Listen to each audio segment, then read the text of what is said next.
Hello बच्चों। Class 5 के students के लिए आज का ये वीडियो है। वो बच्चे जो नवोदय की प्रवेश परीक्षा में इस बार शामिल होना चाहते हैं और 2027 के सेशन में जिन्होंने कक्षा 6 में होना है, जो अभी कक्षा 5 में पढ़ रहे हैं और नवोदय का एग्ज़ाम देना चाहते हैं प्रवेश परीक्षा, तो उनके लिए ये वीडियो आज हम बना रहे हैं इन्फॉर्मेशन के लिए। तो प्यारे बच्चों, ये प्रवेश परीक्षा जो नवोदय विद्यालय के लिए होनी होती है, हर साल होती है। इसके लिए हमें अप्लाई करना पड़ता है, रजिस्ट्रेशन करवाना पड़ता है। जब इनकी विंडो ओपन होती है प्रवेश परीक्षा के रजिस्ट्रेशन के लिए, तो आपकी जानकारी के लिए बता दें कि 7 जुलाई को ये जो विंडो है प्रवेश परीक्षा के रजिस्ट्रेशन की, पंजीकरण की, वो खुल चुकी है और आज 14 जुलाई हो चुकी है और 31 जुलाई इसकी लास्ट डेट होने वाली है। तो 31 जुलाई से पहले-पहले आपको इसका रजिस्ट्रेशन करवाना है। इस वीडियो को आपने ध्यान से सुनना है, इसमें सारी जानकारी आपको दी जाएगी। सिलेबस भी चेंज हो चुका है इस बार नवोदय की प्रवेश परीक्षा के लिए।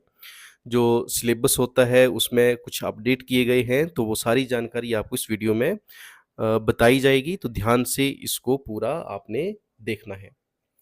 तो ये प्रोस्पेक्ट है नवोदय की प्रवेश परीक्षा का, ये ऑफिशियल डॉक्यूमेंट है जिसमें आपको सारी जानकारी दी जाएगी, जो कि ऑफिशियल वेबसाइट नवोदय का ये ऑफिशियल डॉक्यूमेंट है। इसमें आपको सारी जानकारी दी जाएगी। 2000 प्रोस्पेक्टस 2026 तारीख की एडमिशन के लिए डाला है, उसमें से मैं ये जानकारी आपको बता रहा हूँ। आप उसको खुद भी पढ़ सकते हैं।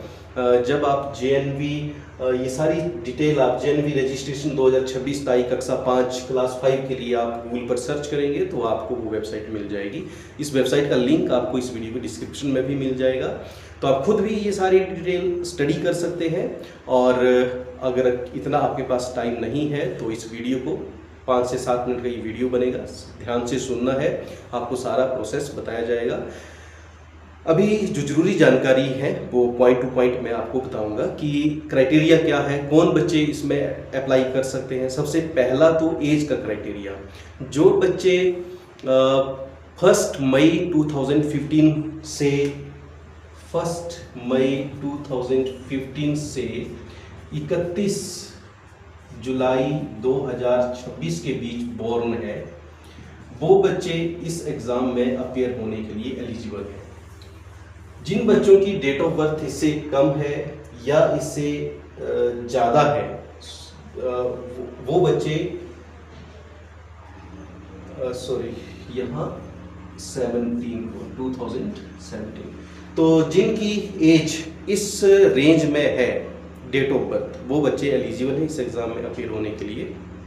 जिनकी डेट ऑफ बर्थ इससे कम है या इससे ज़्यादा है, वो बच्चे इस एग्ज़ाम में अपीयर नहीं हो सकते। ये होगी एज की बात। इसके बाद जब इस फॉर्म को फिल करते हैं तो वहाँ 2 कॉलम होते हैं आपके पास। एक रूरल का होता है, रूरल कैंडिडेट और अर्बन कैंडिडेट। तो आप रूरल है या अर्बन है, इसके लिए स्कूल वेरीफाई करके आपको देता है। आप अगर कक्षा 3, 4 और कक्षा 5 में रूरल स्कूल में पढ़े हैं तभी आप रूरल वाले कॉलम को सिलेक्ट कर सकते हैं। यदि आप किसी एक साल भी शहरी स्कूल में पढ़े हैं, कक्षा 3, 4 में से किसी एक क्लास में आप शहरी स्कूल में पढ़े हैं, कक्षा 3, 4, 5 में किसी भी एक साल, 1 महीने के लिए भी अगर आप शहरी स्कूल में गए हैं तो उसका रिकॉर्ड वो जो स्कूल सर्टिफाई करके देता है वहाँ पर आ जाएगा।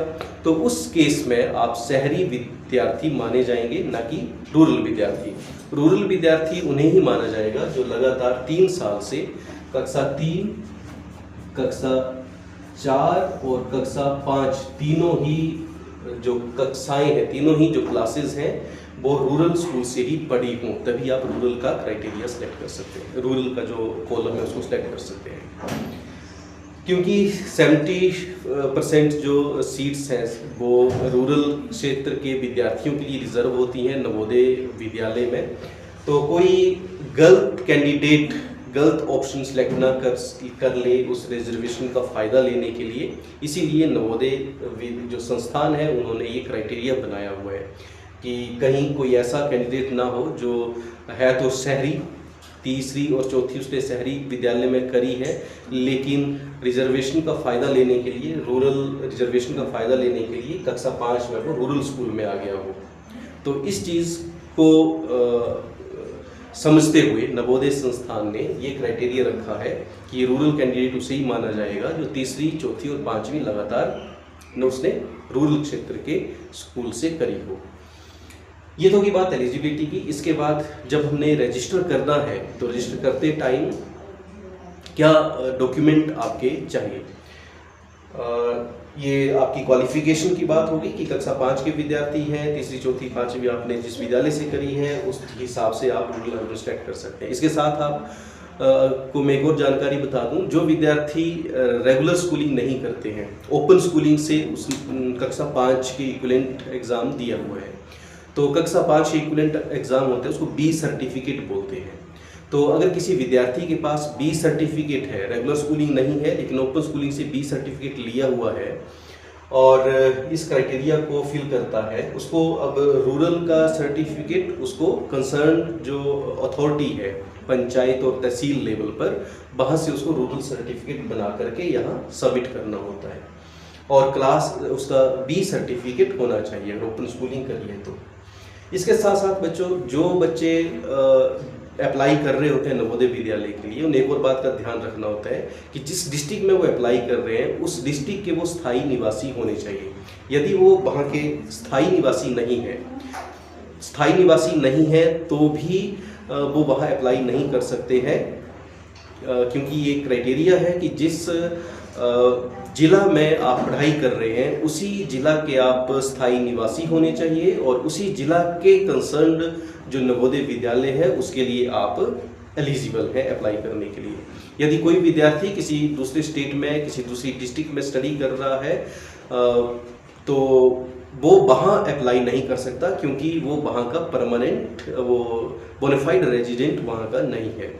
तो ये तो होगी हमारी एलिजिबिलिटी की बात। अब जब अप्लाई करना है तो अप्लाई करते टाइम आपने क्या क्या डॉक्यूमेंट्स साथ रखने हैं। आपके पास एक पासपोर्ट साइज फोटोग्राफ आपका होना चाहिए जिसको आपने स्कैन कर लेना है जेपीजी फॉर्मेट में, और जब उसको अपलोड करना है तो उसका साइज आपको डिफाइन किया गया है कि वो 100 KB से कम होना चाहिए। 10 to 100 KB उसकी साइज लिमिट उसमें बताई गई है। ये प्रॉब्लम आती है कि जब हम अपलोड करने लगते हैं तो इमेज का साइज़ ज़्यादा होता है, जिस वजह से अपलोड नहीं होता है, एरर आता है। तो उसका सॉल्यूशन ये है कि आपने अपना जो इंटरनेट ब्राउज़र है उसमें एक और टैब खोल के आपने फ़ोटो रिसाइज़र ऑनलाइन कोई भी यूज़ कर लेना है, फ़ोटो रिसाइज उसमें अपलोड करना है और उस फ़ोटो की जो साइज है उसको कंप्रेस कर लेना है 10 KB to 100 KB। इस तरह से आपने अपने साइन भी स्कैन करने हैं, पेरेंट्स के साइन भी स्कैन करने हैं। तो ये चीज़ें आपने स्कैन करके रख लेनी है और साइज़ का ध्यान रखना है। इसके अलावा आपके पास आपका अपार आईडी होना चाहिए और पैन नंबर जो आपको यूडाइस पोर्टल पर मिलता है। आपका जो भी कंसर्न स्कूल है वो आपको ये अपने यूडाइस पोर्टल से आपका अपार आईडी और पैन नंबर आपको दे देगा।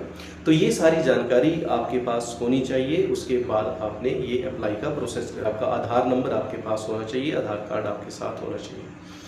तो दूसरे सर्टिफिकेट जैसे कि अभी बताया मैंने आपको, अगर आप ओपन स्कूल कैंडिडेट हैं, क्लास बी सर्टिफिकेट आपके पास होना चाहिए, बी सर्टिफिकेट, और उसके साथ आपके पास रेजिडेंस प्रूफ होना चाहिए कि आप रूरल है या अर्बन है। तो इस तरह से जो सपोर्टिव डॉक्यूमेंट्स हैं वो आपके पास होने चाहिए। तो थी अपलोड प्रोसेस और अपलोड करते टाइम क्या क्या डॉक्यूमेंट्स अपने साथ में रखने हैं वो जानकारी। इसके अलावा एक जो इम्पोर्टेंट चेंज इस बार के एग्ज़ाम में होगा वो है आपके सिलेबस में चेंज। हर बार बच्चों एनवायरनमेंट स्टडी से कोई क्वेश्चन नहीं पूछा जाता था। आपको 3 ही सब्जेक्ट होते थे, मेंटल एबिलिटी, अर्थमेटिक और लैंग्वेज। इस बार बच्चों एक और सब्जेक्ट जुड़ गया है जिसको हम EVS बोलते हैं, एनवायरमेंटल स्टडीज़। तो एनवायरमेंटल स्टडीज़ में भी आपको एक पैसेज होगा जिसमें कंप्रीहेंशन टाइप जैसे इंग्लिश में होता है, आपको एक पैसेज दिया होगा और उससे आपने क्वेश्चंस जो है वो उसको रीड करने के बाद जो उसके क्वेश्चंस दिए होंगे उनके आंसर वहीं से ही उसी पैसेज से आपने फाइंड करके बताने हैं। तो उसके अलावा एनवायरमेंटल स्टडी से रिलेटेड कुछ और क्वेश्चन होंगे। 25 क्वेश्चंस टोटल होंगे आपके EVS के, और 25 क्वेश्चंस होंगे आपके मेंटल एबिलिटी के। इसके अलावा अर्थमेटिक और लैंग्वेज जैसे पहले होता था वैसे ही होगा, बस इस बार चेंज किया हुआ है। मेंटल एबिलिटी के साथ अब आपका EVS जुड़ गया है। मेंटल एबिलिटी आधा मेंटल एबिलिटी होगा और आधा आपका EVS होगा। तो ये इस बार के एग्ज़ाम में चेंज आपको देखने को मिलेगा। बाकी जो बच्चे सीरियस हैं अपनी इस एग्ज़ाम को लेकर के तैयारी कर रहे हैं, और जो नहीं भी कर रहे हैं लेकिन उनके अंदर एक जुनून है कि हमने इस एग्ज़ाम को अच्छे से तैयारी करके देना है, तो वो बच्चे नीचे दिए गए फॉर्म को फिल करें। आपके लिए ऑनलाइन क्लासेस का प्रावधान किया जाएगा, और ये ऑनलाइन क्लासेस कब शुरू होनी है ये उन्हें ही बताया जाएगा जो इस फॉर्म को फिल करेंगे। जो इंटरेस्टेड कैंडिडेट्स हैं वो इस नीचे दिए गए फॉर्म को फिल कर दें, और उसमें जो जो जानकारी आपसे पूछी जाएगी उसको भर दें। फिर आपका एक जो नेक्स्ट क्लासेस का जो भी शेड्यूल है वो आपको व्हाट्सएप कर दिया जाएगा, और उस शेड्यूल के अकॉर्डिंग आपने वो क्लासेस अटेंड करनी है।